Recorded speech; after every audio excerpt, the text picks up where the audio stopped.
principe des plans de campagne est d'associer une ou plusieurs espèces au colza qui vont lui apporter des bénéfices, sans pour autant entrer en concurrence.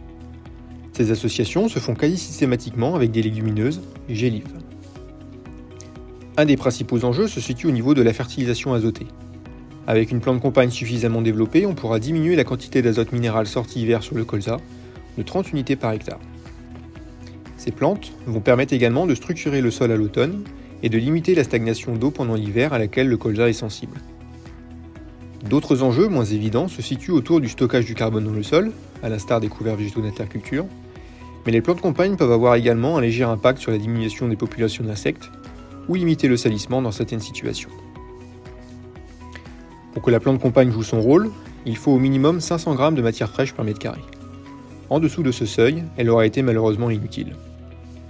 Pour atteindre cette biomasse, cela induit un semis précoce et une levée réussie, pour maximiser les jours les plus longs.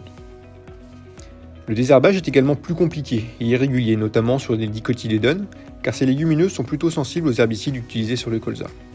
Il faut donc diminuer les doses et se passer de certaines spécialités trop phytotoxiques. Il faudra aussi faire attention au risque d'élongation qui pourra être accru par compétition pour la lumière, dans les situations avec une grosse biomasse de plants de campagne. Enfin, et même si ces légumineuses sont gélives, il faudra quasi systématiquement les détruire chimiquement avant l'hiver pour qu'elles ne trouvent pas en concurrence à la reprise du colza. Non détruites, elles peuvent également être source d'impuretés à la récolte.